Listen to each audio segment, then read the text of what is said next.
Welcome everybody to Business Insights on Monday, the 16th of November, 2020. Business Insights is a very exciting webinar series hosted weekly on Mondays at midday by a panel of industry thought leaders for business owners who simply want to be in the know about the latest and most significant news and initiatives in the Australian business landscape that impact how they do business. Our panel of advisors aim to inform, educate, and provide strategic insights to changes in the economic, legislative, and financial landscape that affects small business. We aim to guide our viewers to navigate business challenges throughout COVID-19 and beyond. Just before we get started, I should make the following general warning that the views and opinions shared on this webinar are designed to be for general information only and are not to be designed or to be taken as specific advice for your personal or business circumstances. Please feel free to reach out to any panel member for specific advice that you may require. So let's now meet our panel of industry thought leaders. First up, we have Adam Lyle from BizDoctor. Adam, thanks very much for joining us today. Good afternoon, Ian. Welcome, everyone. Thank you. We have Bernard Tuamau from MGA Insurance Brokers. Bernie, thanks very much for coming. Thanks, Ian. Good morning or afternoon, panelists. We have Lisa Garrido from Enigma HR. Lisa, thank you very much for coming. Hello again, everybody. Sam Gureshi from MoneyClip Private Wealth. Sam, thanks very much for joining us. Thanks for having me on board. And my name is Ian McLaughlin, and I'm from Imperium Accounting and Tax. So we might start with you, Sam. Now, we know you're going to cover up a number of topics, but first up, I just thought I'd ask for a little bit of an update on how the share market's traveling at the moment. Yeah, sure. So with the share market, we've had an interesting week last week. Firstly, we had a very solid week of increases on the back of Biden and Pfizer news. Obviously, when we had this catch up last week, it was just announced, and certainly we had a very good follow up to that throughout the week. Essentially, the market went up 3.4%, although it lost a bit of steam towards the end of the week. Financials, telco, and energy were very great. In particular, energy. That's your oil companies and such.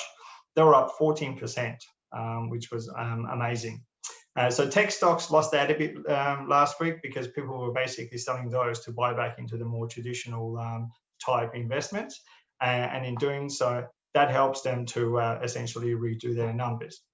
And of course, there was big news about Telstra last week. They're breaking their divisions into 3 specific divisions. And those divisions are going to be able to help in basically release more value out of that particular company, and it allows them to potentially bid for the NBN if it goes private, which is going to be good for that particular company. Now, we're going to Christmas, of course, with all these things happening on the back of very much COVID increasing everywhere. I thought I'll share with you a couple of charts that you might find interesting. The first one that you see is basically, and courtesy of New York Times, they have a free resource that anyone can look at. It shows what's happening with the COVID-19 and the increase. And as you can see towards the periods now, the increases are even significantly more than it's ever been since the last time we had this going, which is amazing. So we have to be very mindful still that there's more potential troubles ahead. Obviously, we have a vaccine that is likely to work. It obviously hasn't been tested across a large population, but obviously, this is a big concern for us. And of course, the other thing that we need to be mindful of is this. Many places around the world are going into lockdown, going into Christmas. So that's going to have an impact as well. And so my recommendation to you is that, yes, we are likely to have some recovery in the markets, but also at the same time, many things remains on the knife's edge based on what's happening with COVID as we go forward. And that's my market update. Thanks very much, Sam. Can I just ask, with that slide you're sharing there, so does red mean lockdown? Is that red means that it's actually increasing at a significant rate. Right, okay. Yeah. Okay. So whilst you see, for example, Australia is much more milder, but you can see essentially the Northern America, many parts of Southern America, pretty much all of Europe, and of course Russia in particular having an issue there. So so overall, things aren't as rosy as we think they should be. So so from that perspective, yeah, we still need to be careful. Thanks very much, Sam. Your weekly updates on the share market is second to none, so we're very lucky to have you on this panel. Thank you. So next up, I thought I might just jump to Bernie from MJ Insurance. Bernie, and I was just wondering, can you just talk to us about management liability insurance and why it's important for a business to have it? Thanks, Ian. And on this, I guess, panel every week, we speak about, I guess, exposures and what's happening in the business space around the world. And obviously, no doubt we're in COVID. I touch on it, I guess, on a weekly basis. I touch on the increasing premiums in particular around financial line products such as management liability and professional indemnity insurance. So, Ian, mate, did you know that business owners and managers are subject to more than 700 federal, state, territory laws?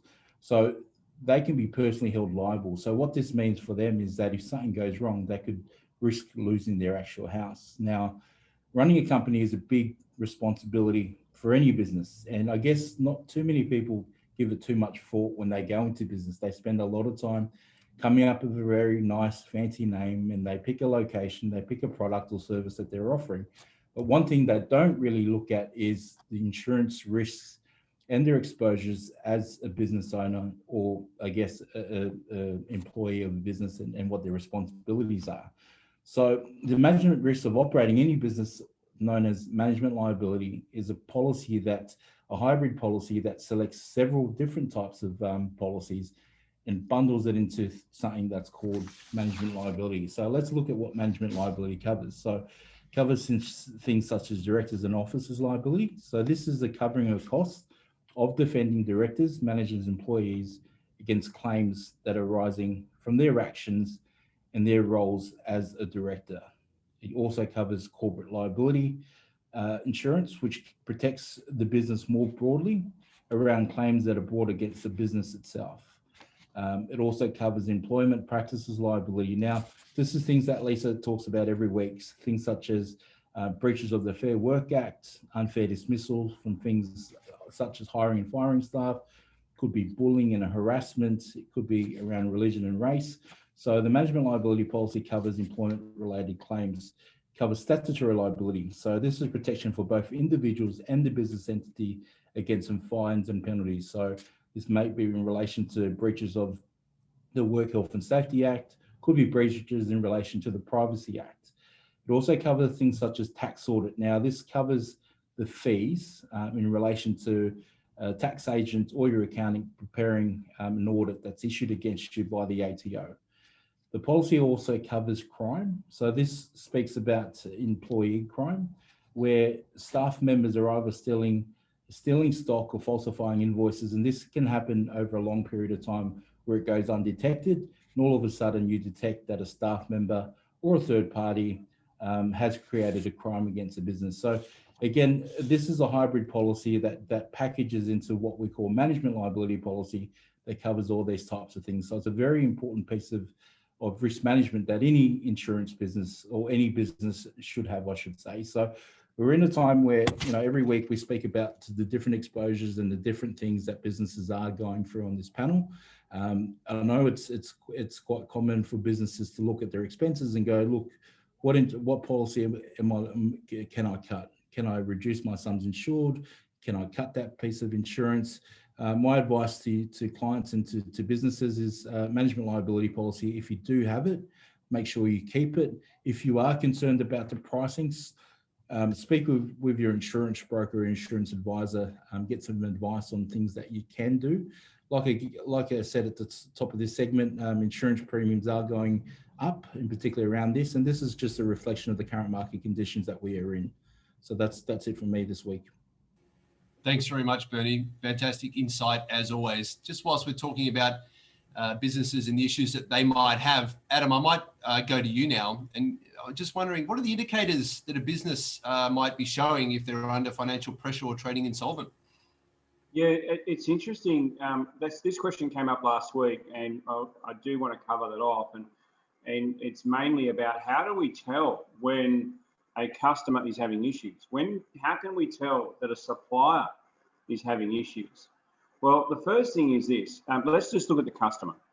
If a customer misses a payment just by 1 day, or rings up and says, hey, listen, we're having a few issues and we can't pay by the 15th of the month, can we extend our trading terms to the end of the month of the date that the invoice comes?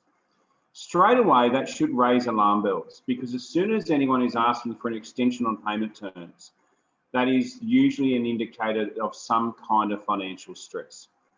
As soon as they miss a payment, that is also an indicator of financial stress. Here's a common one. When they round off the amount, so if you have an invoice for $3,458.56 and they pay you $3,500, bang, straight up.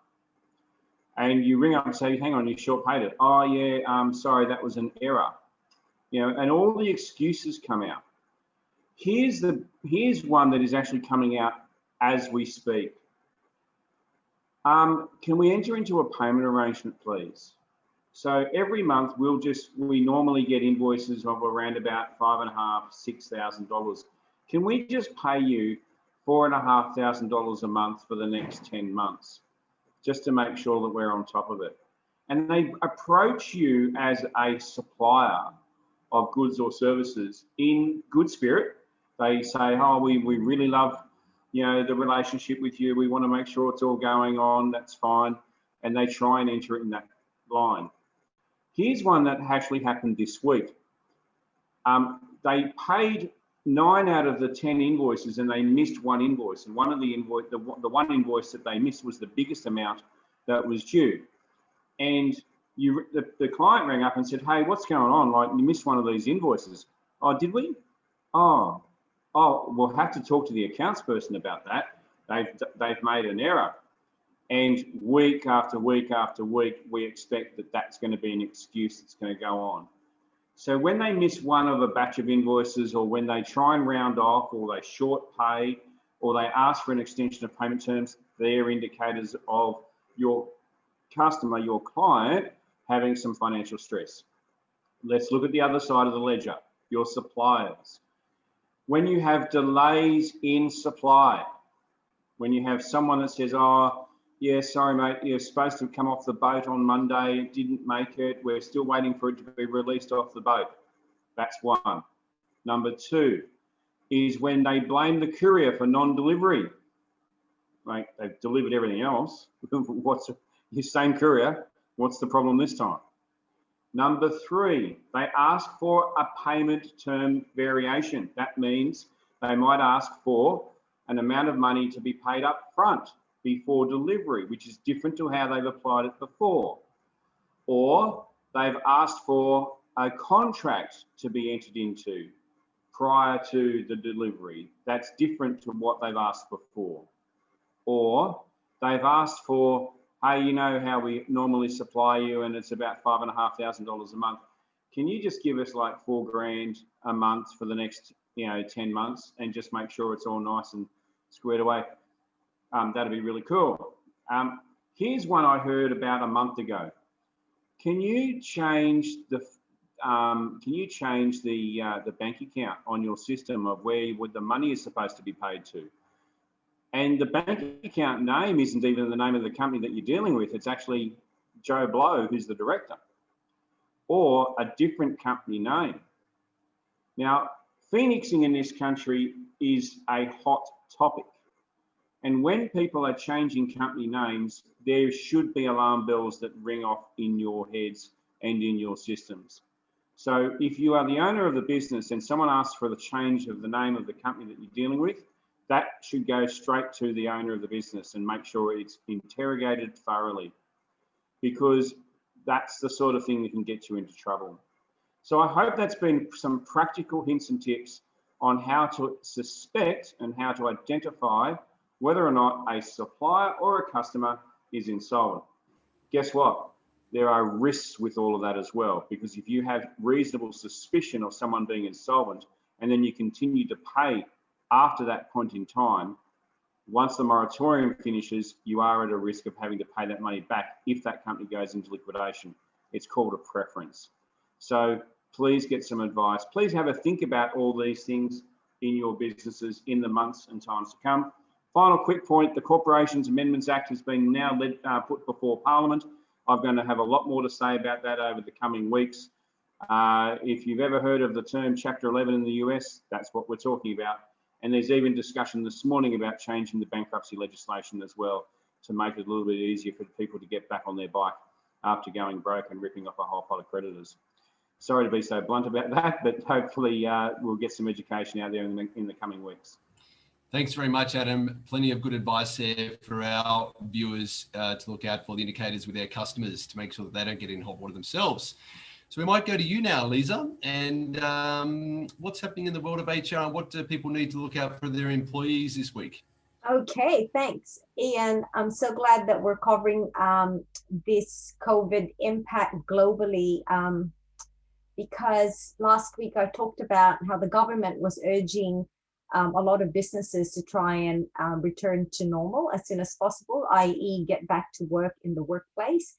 And the recap of that, my recommendation was that if businesses were very smart and look at retaining their people, they do need to look at alternative means and introducing the hybrid workforce, which is the telecommuting if possible, and extremely good flexible working arrangements. So today, I really wanted to emphasize that because the Roy Morgan research has come out and it talks about that, that the end of lockdown, in particular, say in Victoria, doesn't necessarily mean the return to normality. And as Sam showed in that global map, that's quite frightening, actually. But here in Australia, only 1 to 4 working Australians are unaffected by shifts in the employment market. So we might be in the yellow on that map, but we are definitely impacted from an employment perspective.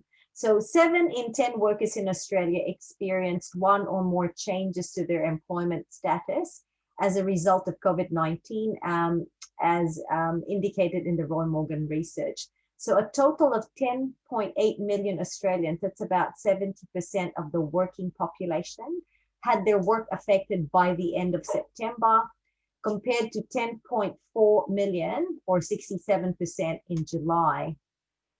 In contrast to only 3.8 million, 24%, unaffected by shifts in the employment market. So the indicators regarding the employment impact of the pandemic have increased between July and September, basically, including being stood down for a period of time, having pay reduced for a same number of work hours, being made redundant. And I've experienced a lot of that in the last few months, going through the redundancy process with clients, taking leave to avoid the loss of pay. This is according to the Roy Morgan research. So the most common arrangement for workers during the pandemic is the shift to telecommuting. This is, in fact, the reason why the government is trying to encourage people to go back to the workforce, as in the workplace, because still 27% have followed a reduction in their pay by encouraging the telecommuting. So what I'm going to do today is I'm going to post the statistics on the Facebook page on what comprises the 10.8 million people in Australia that have been affected. So they've been affected by working from home, by having the work hours reduced, because the business has slowed down or stopped completely if they were a sole trader or a small business, they've had an increase in their work hours but the same pay, stood down for a period of time, there's simply no work available, had their pay reduced for the same number of hours, been made redundant, or have to take leave to avoid the loss of pay, or some other changes in employment. And I'm going to show the statistics on Facebook. So basically, in Victoria, despite the fact that the hard lockdown throughout September has been kind of eased, still we are feeling that 4 in 5 workers in the state have had their work affected by the pandemic. This is followed by New South Wales. 69% of workers have been affected. So basically the industries that have experienced employment changes include massively recreation and personal services, of widespread disruption in that sector, where almost 9 in 10 workers have been impacted. And the other sectors are communications, 83%, finance and insurance, 79%. It's very interesting, Bern. Don't know why. Wholesale, 77%. Public administration and defense, 77%. Property and business services, 79%. So that is still a massive impact, 79% of a workforce in one sector being affected. So that's just to really validate for those viewers that really wanted some statistics. And these are recent statistics released on November 4 of the impact of the pandemic on employment. So again, as an employer, you do need to reconsider the way that you do things. In particular, if you are insisting that your employee should return to the workplace, as in the work environment, you need to look at alternatives and get some advice on that as soon as possible. Thank you. Thanks very much, Lisa. As always, some brilliant insight there. So Sam, we might go back to you and just see what's happening with the property market and interest rates. Yeah, sure, no worries.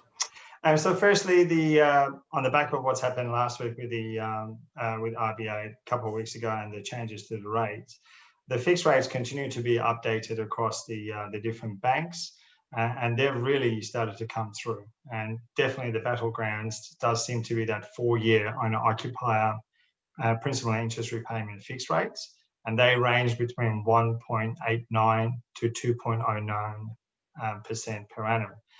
For many lenders, and this is by far the cheapest rate I have ever seen as a lending option. So you take the 1.89%, you borrow $100,000, it's going to cost you just under $1,900 to $2,000 to pay the interest on it. So quite amazing. Now there are some limited lenders who have passed on the rate, in particular in terms of the variable rate. In full or in part, but they're very much the exception at the moment. There isn't too many of those right now that you can rely on. So most lenders have left interest only and investor loans unchanged right now. We might see some changes to those over the next 6 weeks or so. So my recommendation is that if you're happy to stay with your existing lender, then you can review your loans sooner for those better rates, or locking a rate if that's appropriate for you. But if you like to change your lender, or simply looking for a better rate, and I do emphasize that you still need to consider how you live with your loan over time, not just on the day of the settlement, then wait a bit more for further bank rate updates into December before you make any decisions. Know that there'll be more updates about that, as market forces will do their thing as they go. Now, of course, these cheap rates has seen the property prices actually improve over the last little while, and even in Melbourne, which has actually increased, which is amazing for us to actually see. In fact, Melbourne has increased by 0.4% since mid-October, and that was I guess the low point of them. In fact, I'm going to share with you a Corelogic a graph that shows a bit more about those information, so you can see for yourself. And as you can see, basically the markets went up to through to April-ish, and then they had a bit of a decline, and those declines has basically bottomed out. And if you look at the black line in particular, that's all the capital cities.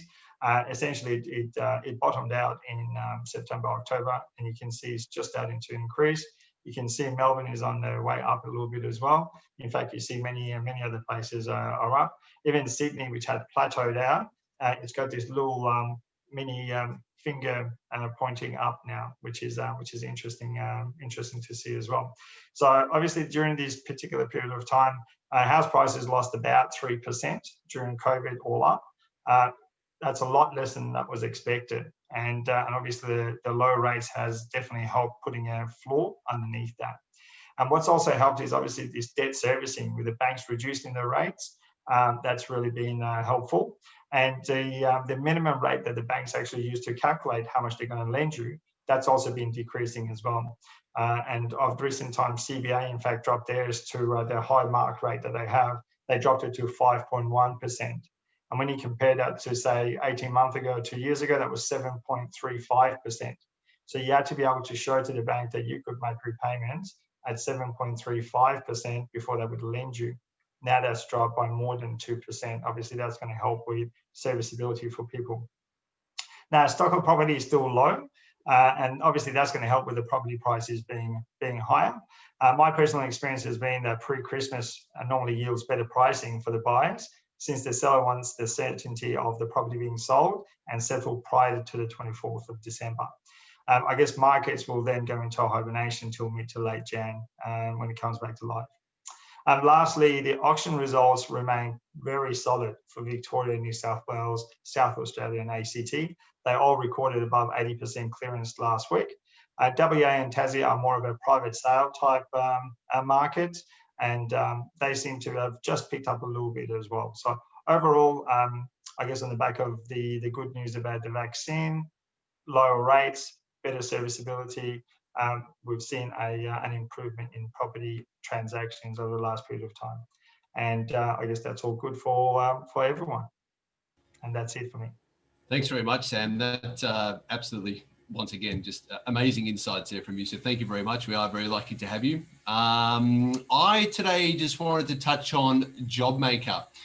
So the government announced this back around the budget. So basically the JobMaker hiring credit is going to give businesses incentives to take on additional young job seekers. And this is going to help young people across, access job opportunities as the economy recovers.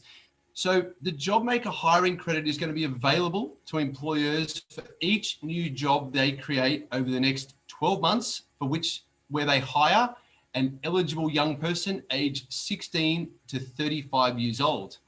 So it started on the 7th of October, and eligible employers will be able to claim $200 a week for each additional eligible employee they hire who is aged between 16 to 29 years of age, and $100 a week if that additional eligible employee is aged between 30 and 35. So new jobs created until 6th of October 2021 are going to attract the JobMaker hiring credit for up to 12 months from the date that the new position is created. So to be eligible, the employee must have received either job seeker, not job keeper, but job seeker, youth allowance, or the parenting payment for at least one of the previous 3 months prior to their hiring. The employee must be in an additional job created by that employer from the 7th of October 2020. So to demonstrate that that job is additional, criteria has to be met, namely the business's total employee headcount has to, from the reference period, gone up by 1, and the payroll of the business for the reporting period as compared to the 3 months prior to September, the quarter of 30 September 2020, has to increase by 1 as well. So there's quite a few in there. For the interesting ones of me is that the employee has to be receiving, or has to have been receiving, job seeker, youth allowance, or the parenting payment. And the next one is that the business then has to create a new job, and there's going to be tests in place that are going to make sure that that's been done. So how's it going to be claimed? Once again, it's going to be claimed through the ATO, and it's going to be claimed on a quarterly basis in arrears. So once a quarter, just like JobKeeper, you will go on, or JobKeeper's monthly, but just like JobKeeper, you go onto the ATO website and you fill in your declarations. It's going to be a similar process for JobMaker, and you're going to have to prove that you meet those eligibility criteria. So there are some good opportunities out there. For me, the tricky ones are to get the employee, it has to have been receiving job seeker, youth allowance, or the parenting payment. And also the other, the sticky point is that, from 16 to 29, the payment's $200 a week. But then when you move from 30 to 35, it moves down to $100 a week. So potentially it could be moving the jobs away from those older employees. But let's see how that goes. So I just wanted to throw it out to the panel there today. Does anyone have any questions about anything that any one of us has covered off today? I don't have a question, and I just have a comment, I suppose. A few weeks ago now, I talked briefly about that job maker, and when, I don't know whether you guys recall, there was a huge